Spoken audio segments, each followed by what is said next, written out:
What's up, ladies and gentlemen of YouTube? Boogie2988 coming at you live once again through the power of the internet. And I know with all of the YouTube drama and stuff going on, you probably are sick of that, and I'm sick of it too. So today I thought I would do something just a little floofy and a little bit fun. While I was streaming last week on Twitch, somebody asked me what the most influential video games I've ever played. Not necessarily my favorite or the game that I played the most, but the ones that had the biggest influence on me. So I thought I would make this video as a response to that question.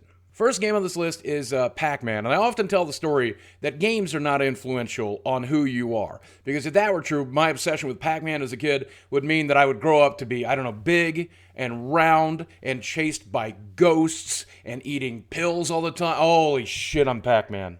This game came out when I was 6 years old, and my very first experience with it was walking into a little ice cream parlor known as Ma's and Pa's. My brother had taken me there to pick up dinner for the family, and they always had a few video games in the corner, and generally there were the old boring black and white games like Space Invaders, which did not really appeal to me. They had pinball machines, and I preferred pinball over that. But this game was bright. It was colorful. It had a really cool attraction sound. My brother saw my obsession with it. He plucked a couple of quarters in and let me watch him play. He let me waste my own quarter because I was 6 and terrible at video games. But even just watching the attract mode on this game was incredible. I loved this game, and this is really what got me begging for video games at home. And every time we would drive by Ma's and Pa's, I would look in the window to see the game because I was just so obsessed with it as a kid. All I could think is I want to play this game. And it made me start paying attention to arcades everywhere we went, every store we walked into. Do they have coin ops? Do they have games I can play? Do they have Pac-Man? And to this day, I still play like Pac-Man Champion Edition or even this emulated on my phone all the time. Pac-Man is just a part of part of who I am. Fun little side note here, I did eventually get Pac-Man for the Atari 2600. This is one of the worst ports of a video game you'll ever play. I think that I plugged this into my device and realized that I wasted one of the 2 video games I get to have, one for Christmas and one for my birthday a year. I wasted it on this terrible piece of garbage. I think that's the day the franchise was born, because fuck this game. Next game up on the list would be Super Mario Brothers. And my story with this game is probably a lot different from other people my age. A lot of people got an NES for Christmas or for their birthday, but my family just was not really ready to invest in this system when it came out. So I had a bit of a lull for video games. Not even very many of my friends had the system because not a lot of my friends back in my very small town played a lot of video games, nor did we have a lot of money. The first time I actually played Super Mario Brothers was not on an NES. It was actually in an arcade. Nintendo used to have these arcade machines. I think they were the Versus machines or something along that lines. Maybe this one even got its own standalone cabinet. I'm not sure. But as we went into a store in Bristol, Virginia, a little dead chain known as Hills, there was a bunch of people surrounding an arcade cabinet, and the game that they were playing was a Japanese import arcade version of Super Mario Brothers, and actually seeing that game in real life made my jaw drop. I couldn't believe the graphics, because the only system I had at home was an Atari 2600. I couldn't believe the design. I couldn't believe the way the map moved. I couldn't believe the power-ups. I couldn't believe anything. This game just kind of bent my mind and made me reconsider what a video game could be. Now, the arcade version of this came out in September of 1985, so I would have been 11 years old when I saw this game. And I'm fairly certain that's the same year the NES came out, at least according to Wikipedia. I know for a fact that I asked for it for Christmas that year, did not get it. Asked for it for my birthday in July later in 1986, didn't get it then. But I do think I got a discounted bundle of the NES that 1986 for Christmas. Finally got a chance to play this game. And I have to say, this game was incredible. It also taught me to swear. I think the very first time I swore as a kid was playing this game, falling into a pit, the same pit for the 11th time, and just going, shit, fuck. I swore like a sailor. I swore like Francis on a tirade. And I think it took me probably 6 weeks or a month at least to try to figure out this game, learn all the warp zones, learn the infinite life tricks to finally beat it. And I think I even swore when I beat it. I even think I was like, hell yeah, fuck yeah. So basically, this is the video game that taught me that I have optional Tourette's when I play video games. Now, Legend of Zelda came out in 1986, and I saw a friend who got it for Christmas the same year I got my NES. And this game completely blew my mind. Not only did it have the gold cartridge, which was just weird, not only did it have that nice thick instruction booklet with this ridiculous list of items, but it was the very first open world game other than Adventure on Atari 2600 I'd ever seen. And the incredible amount of depth to this game, the incredible amount of freedom in this game just completely blew my mind. I wanted this game so bad, I obviously begged for it. And the game had already been out for a year, but it still wasn't on much of a discount, and my family just simply could not afford it unless it was Christmas or a birthday gift. So I knew I was going to have to wait till July of that year. But I begged and I begged and I begged. Every time we went to a store, I would look at it on the shelf. I would pick it up if I could. I would read the back of the box. I'd ask Mom for it. The answer would always be no, very hateful no most of the time. And it's so funny, and I know I'm getting into my family's dysfunction here, but my mom's boyfriend actually shoplifted this game for me. He came to the car on our way out, pulled it out of his pants, and handed it to me because he was trying to win my favor. I don't care how I got this game because I took it home and I must have put 100 hours into it, trying to burn every bush, to blow up every rock, to explore every nook and cranny. And then, of course, after you beat the game, you get the Master's Quest, so you get to play the game a second time. Such incredible value. And I know the graphics don't look like much today, but even now, when I look back at this game, it looks exactly how I remember. It's stylized, it's beautiful, the gameplay is great, the map is great, everything about this game is great. This is one of those games that I can actually still go back and play, and it feels just as good as it did when I was a kid. Plus, any copy of it I play today has probably never touched my mom's boyfriend's junk, so that's a nice bonus. Now, there's a lot of video games in this period of time that I remember, obviously. Metroid, and Super Metroid, and all these incredible NES and SNES titles, some Genesis titles, some really good stuff there. But it wasn't until I was an adult again that a video game ever really has a good story behind it, so we got to fast forward a little bit here. Now, in college, I pretty much gave up video games to focus on Dungeons & Dragons and Magic the Gathering, but it wasn't until I relocated to Arkansas and saw a friend's home PC in which he had this game, Warcraft 2, Tides of Darkness, that I decided I had to get back into video games, and in a very big way. Fast forward to 1995, and this game comes out, and I go over to a friend's house to play some Magic, and that night he actually has a few friends over doing a LAN party playing this game, Warcraft 2. He invites me to sit down and play, and I am immediately hooked and immediately obsessed and know that I have to get a PC at home so that I can play this game on the regular, get good, and come back to these LAN parties and kick Larry's ass. Fun little side note, during one of those little LAN parties, Larry got on his computer and changed every single sound file for every single unit to simply the words, "Boogie must die." And so, as he would raid me, it was just, "Boogie must die, Boogie must die, Boogie must die." And fuck you for that, Larry. I still remember that to this day. So this made me realize I needed to start saving up money. And I'd already learned how to do HTML and do web design. So I started looking for advertisers on the websites I'd created. I started looking for clients who wanted me to design for them and saving up money and saving up money.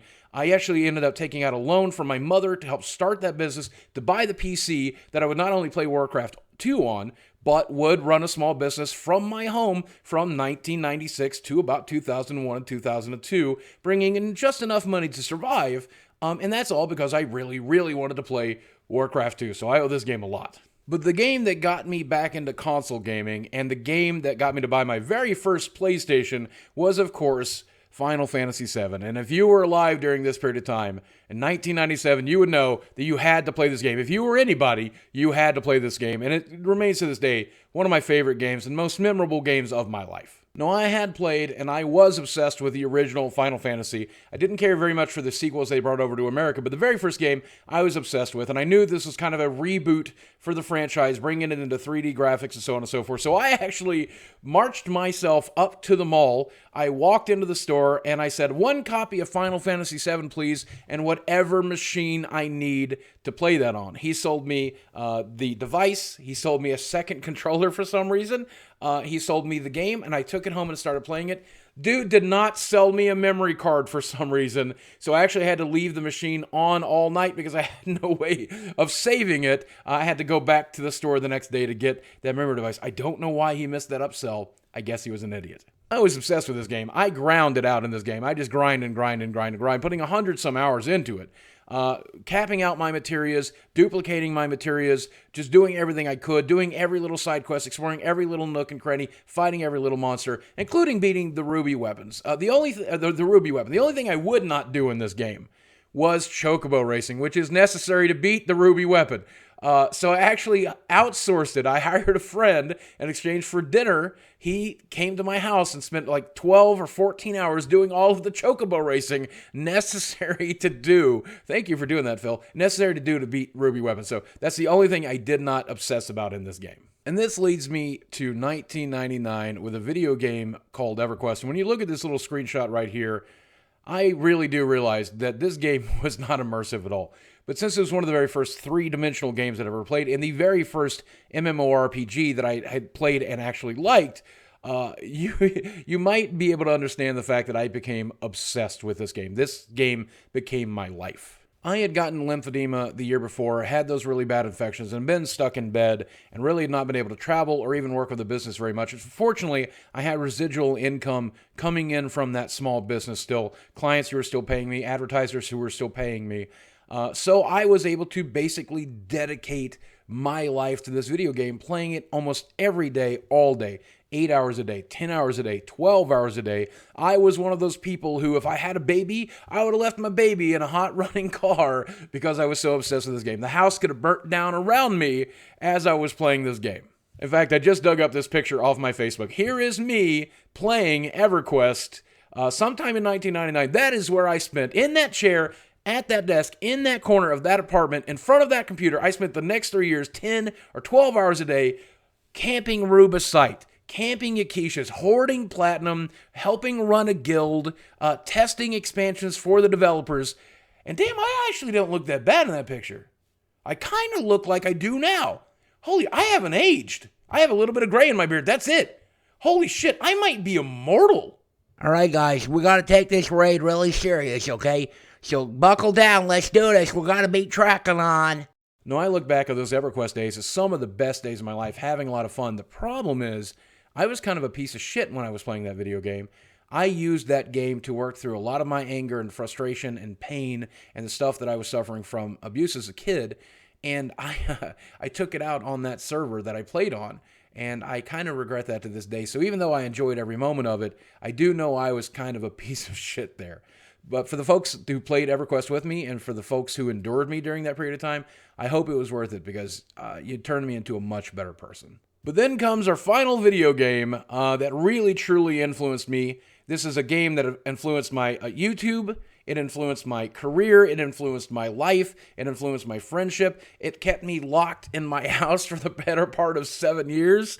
And that is, of course, World of Warcraft. Sometime in 2003, a friend got me a friends and family beta invite to World of Warcraft, somebody I played Everquest with, and I went there to play this game with him. And of course, this was the only thing that was ever going to break the spell of Everquest for me, by the way, was a more addictive MMORPG, a more addictive Everquest. I played this game on a daily basis for years, and then even once we got to a point where I was only raiding every week, I was still playing the game for an hour a day or so, and several hours on raiding nights. I continued to play this game religiously. I was kind of resistant to it during the beta, because I was kind of just tired of sitting in front of my desk all the time, but once the game fully released, and instead of just doing things for beta testing, and we started doing it for real and for purpose, I could not stop playing this game. I played this game every day for years. I have honestly played this game a little bit, several times a year, ever since it came out. And when it first came out, I was on that tail end of the EverQuest addiction, where I'd spent 3 years sitting alone in my house. I spent another 4 years sitting alone in my house playing this game. And it was a 7-year period of my life where I did nothing but play MMORPGs and barely coast and barely exist and barely earn enough money to be able to support these addictions.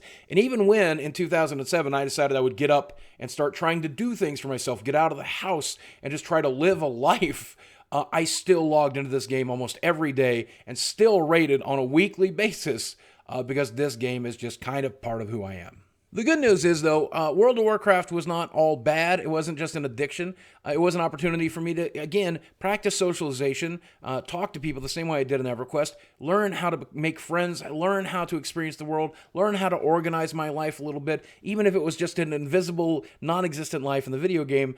And of course, and I think this is the most important thing, this game is responsible for my character Francis becoming a thing here on YouTube and changing my life for the better. Talk about influential. Not only did this video game ruin several years of my life, but it's made the last 7, 8 years of my life fantastic because of the influence I had from this game. And that's pretty much it. Those are the major games that truly had an impact on me. Some much smaller than others, some very big, some very positive, some very negative. But these are the games that I think that I really, really made a huge impact.